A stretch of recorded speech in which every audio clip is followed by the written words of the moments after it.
Quando eu estava andando na floresta, eclodiram grandes gritos dos dois lados da trilha, como é comum entre os selvagens.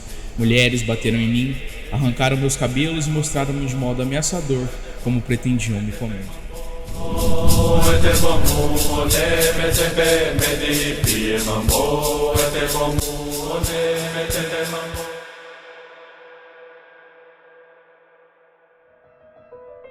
Esse trecho que eu acabei de ler é uma parte tirada de um relato sobre os tupinambás, indígenas brasileiros, escrito por Hans Stenden em seu livro Duas Viagens ao Brasil, de 1557. Hans Stenden, um mercenário alemão, descreve o dia que foi capturado por uma tribo de selvagens e como foi tratado pelos indígenas durante sua estadia pouco hospitaleira. Eu lembro de estar numa aula do ensino médio estudando sobre literatura brasileira e escutar que algumas tribos brasileiras tinham o bom costume de antropofagia, popularmente conhecido como canibalismo. Os índios, culturalmente, acreditavam que ao ingerir seus inimigos, geralmente derrotados em batalha, iriam absorver suas qualidades e se tornar ainda mais fortes. Automaticamente, meus colegas, incluindo a mim, riram e rejeitaram a ideia. Eu até poderia dizer que todos pensavam naquele momento o quão ignorantes e atrasados os indígenas eram, e o quão abominável e errado era aquilo, com exceção do Pedrinho.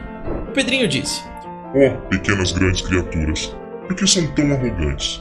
Vocês trabalham o dia inteiro, são escravos de seus pecados, falhos e fracassados em tudo que tentam. Por que caçoam e zombam de um povo diferente? Por acaso sois vós o dono da verdade?" Na época, eu xinguei o Pedrinho e amaldiçoei suas palavras. Palavras são duras, mas que, infelizmente, continham uma grande verdade que eu viria descobrir só depois, como a maioria das coisas. Enfim, pensando nas palavras do Pedrinho, me veio à cabeça a seguinte indagação: estariam os índios errados em cometer canibalismo? E se estavam, por que estavam? Bom, foi graças a essa pergunta que eu pensei na ideia desse vídeo aqui, e é sobre isso que iremos falar hoje. Então, se você ainda não é inscrito no canal, se inscreve, por favor. E se gostar do vídeo, deixa o like aí, não vai custar nada pra você e vai me ajudar pra caramba. Bom, dito isso, seja bem-vindo ao Diário de um Gordo.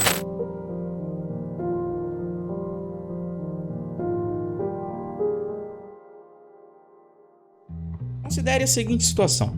Em uma bela manhã, depois de chorar por umas 2 horas seguidas na madrugada, você acorda com dor de cabeça, os olhos ardendo e um humor abaixo do nível do mar. Só há 2 coisas no mundo que seriam capazes de te alegrar naquele dia. 1. Um cereal flip-flop delicioso. Ou 2. Um vídeo da Dilma Rousseff te dando os parabéns enquanto canta I Will Survive da Gloria Gaynor. Depois de perceber que o vídeo da Dilma ainda não chegou no seu WhatsApp, você corre pra cozinha pra comer seu cereal, mas avista seu pai amassando o restinho de cereal que sobrou no dia anterior. De repente, você é consumido por uma ira sem fim. Você pega uma faca no balcão e acaba matando seu pai. Você volta a si e começa a chorar e gritar e também pensar: meu Deus, eu matei o meu pai, eu sou um monstro, o que vai ser de mim agora? E bom, nesse instante, Pedrinho aparece e diz: "Não se desespere, Francisco. A sociedade faz você pensar que matar um ser humano é errado, mas na verdade, eles não possuem autoridade para tal. Seu pai roubou a coisa que você mais amava e mais precisava hoje. Matá-lo trouxe a você consequências boas. Alegre-se, afinal de contas, por que isso seria errado?" Veja bem, você pode dizer que o Pedrinho é assustador, um psicopata e não é nem humano. E olha, eu concordo com você, mas você não pode dizer que ele tá totalmente errado. Por que matar meu pai é errado? Por que comer carne humana é errado? Por que estuprar, roubar, subjugar e até mesmo jogar de Yumi é errado? Por muito tempo, eu respondi essas questões com uma palavrinha bem simples de 3 letras, mas que carrega um grande peso sobre si: HIV. Não, brincadeira, é claro que eu tô brincando. A palavra correta aqui é lei. É errado porque é contra a lei, dizia eu há um tempo atrás. E provavelmente você disse hoje. Mas analisando hoje em dia, essa é uma resposta tão vazia quanto dizer: nas próximas eleições, eu votaria em um novo candidato. Ele sim irá me representar e me dar tudo de graça.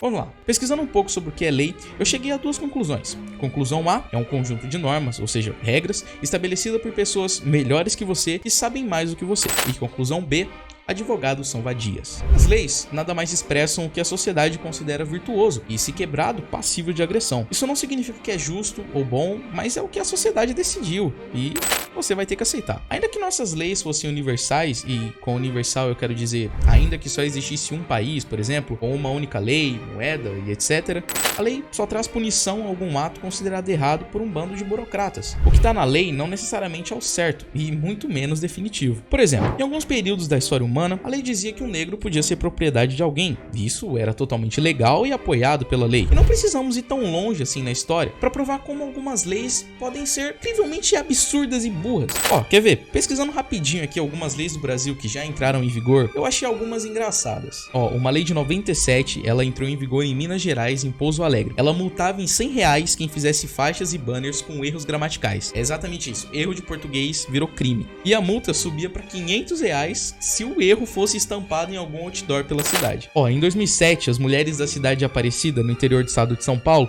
foram proibidas de usar minissaia. Você não tá entendendo errado, elas foram proibidas de usar minissaia. Outra aqui, ó, em 84, 1984, a melancia foi proibida no Rio Claro. É uma cidade aí, né? É cidade do interior. É só lei do interior que eu tô falando aqui hoje. Bom, isso porque existia suspeita de que a fruta transmitia doenças como febre amarela e tifo. Os caras não tinham YouTube na época, não tinha como ver fake news, né? Enfim, se a lei realmente fosse uma garantia do que é o certo e do que é errado, ela não poderia mudar. Porque o bem e o errado, eles são imutáveis e universais. Eles não podem mudar sob influência de algo totalmente desordenado e incerto como a sociedade. Eles precisam ser absolutos, frente da lei. Então, a lei não pode ser base para decidir o que é certo e o errado, né? Bom, na verdade depende. Eu sei que nesse exato momento eu posso estar me contradizendo um pouco, mas isso tudo vai fazer sentido mais pra frente. Pelo menos eu espero. Vamos lá. A lei, ela só pode ser absoluta e inerrante se o seu criador também for totalmente justo e livre de erro. Basicamente, o seu criador deve ser capaz de decidir sobre tudo e ser o próprio bem. E ainda mais, para ter autoridade sobre o certo e errado, ele precisa ser o próprio dono do universo. Precisa ser o centro de tudo, o começo, o meio e o fim. Ele precisa ser tudo o que existe e a peça mais importante de não só uma sociedade, mas de toda a natureza e todo o universo. Afinal de contas, não é só a sociedade que vive debaixo de regras. Os animais, as plantas e até mesmo os astros possuem limitações e papéis a cumprir. Assim como você decide as regras da sua casa, ou não, se você morar com seus pais, essa pessoa, esse ser, enfim, decidiria as regras do mundo ao seu bem querer, pois o seu querer é o certo. E para que suas regras sejam totalmente justas, boas e descrevam corretamente o que é certo e errado, elas precisam ser guiadas por seu caráter, que, por sua vez, também precisam ser totalmente justos e bom. E aí que entra o problema em falar que matar o meu pai é errado, ou que os índios estavam errados em praticar o que praticavam, ou até mesmo em repudiar as ações de Hitler, baseadas puramente em conceitos humanos. Mas comigo, o ser humano, ele não tem capacidade de criar leis absolutas e que expressem o verdadeiro bem, porque além de desconhecer os dois termos, suas ideias são guiadas por seu caráter, totalmente depravado e sujeito ao erro. Uma vez que não somos certos, não podemos descrever ou definir o que é certo.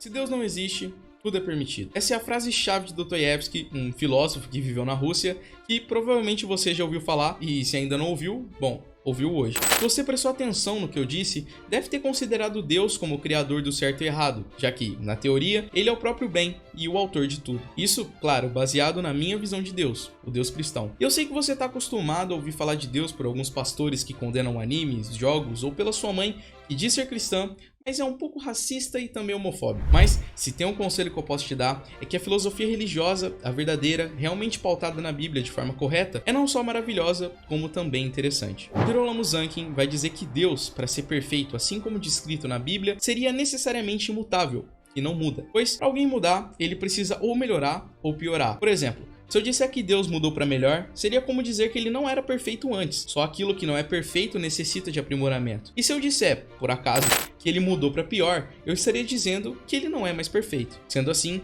para Deus ser realmente perfeito, ele não pode mudar. Ele tem que ser o mesmo desde o começo, o meio e o fim da história. Considerando que Deus é perfeito e por consequência imutável, quem mais no universo teria tamanha autoridade em decidir o que é certo e errado do que o seu próprio criador? Na verdade, ninguém além dele poderia decidir tal coisa. E é sobre isso a famosa fala de Dostoiévski. Se o único ser capaz de decidir as regras do universo não existe, logo, as regras não existem. Veja, dizer que tudo é permitido não significa que tudo é apreciável e que não será alvo de punição pela sociedade, mas sim que no fim de tudo, nada é intrinsecamente errado e que nós todos podemos roubar, matar, escravizar, porque ainda que sejamos punidos pela lei humana, não estaríamos errados.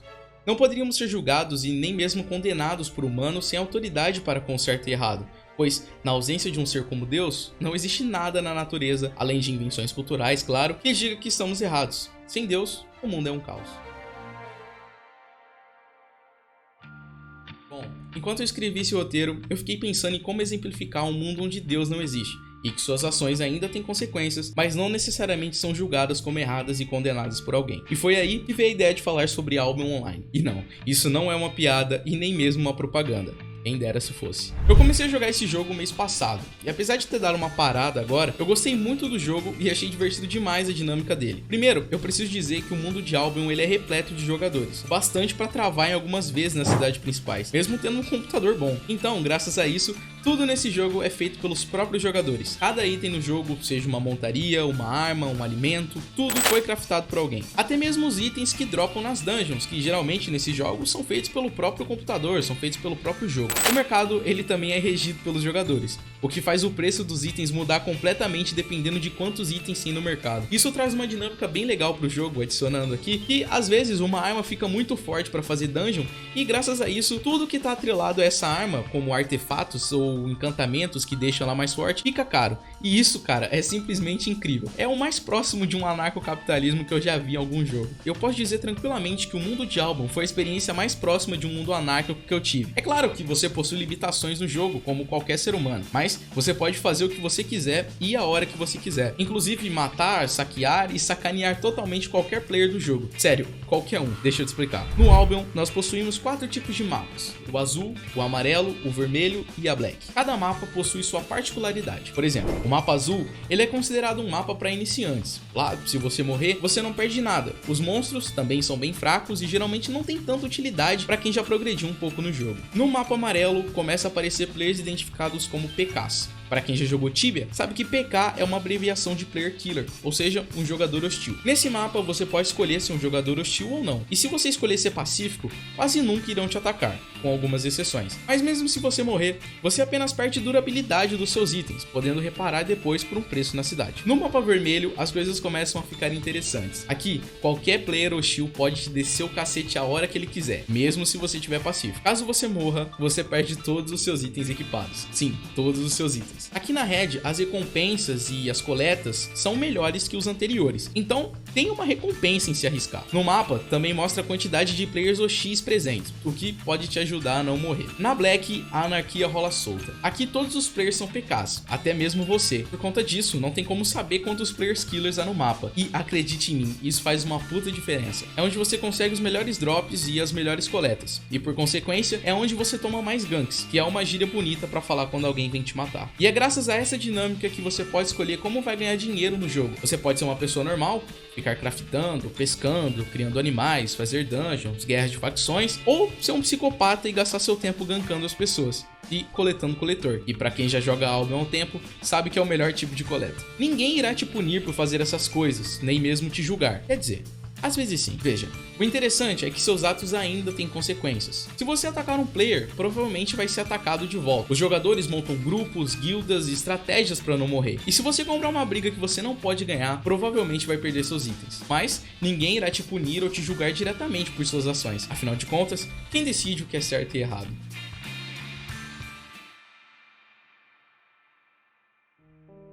Apesar de eu acreditar em Deus, esse vídeo não tem o propósito de convencer de nada, muito menos provar Deus. Apenas de te apresentar uma visão diferente do que é certo e errado, da forma que eu sei fazer, escrevendo, falando e editando. E claro, te apresentar um pouco mais a filosofia de uma forma que eu consiga passar minhas crenças e pensamentos. Então, depois de escutar tudo isso que eu disse, você tem duas opções. Opção A, você não acredita em Deus e aceita o mundo ser um caos. E mais ainda, aceita que pessoas melhores que você decidam arbitrariamente o que é certo e errado, mesmo não tendo autoridade para tal. Ou opção B, você acredita em Deus e acredita que ele sim, tendo autoridade para decidir o que é certo e errado, passe sua lei universal, que nos guie, e graças a isso, o mundo viva em ainda um caos, mas um caos que bate de frente com a entropia e caminha para mais pura ordem. É graças a ele que podemos dizer que matar o meu pai foi errado e outras tantas coisas também. Deixando claro aqui que eu não matei o meu pai, tá? Foi só uma coisa...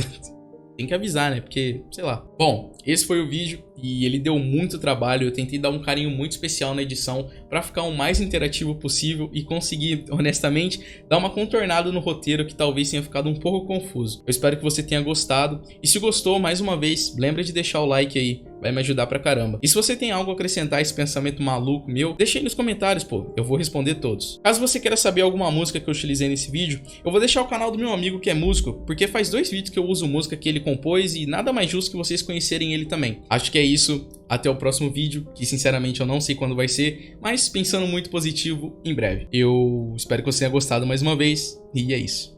Tchau!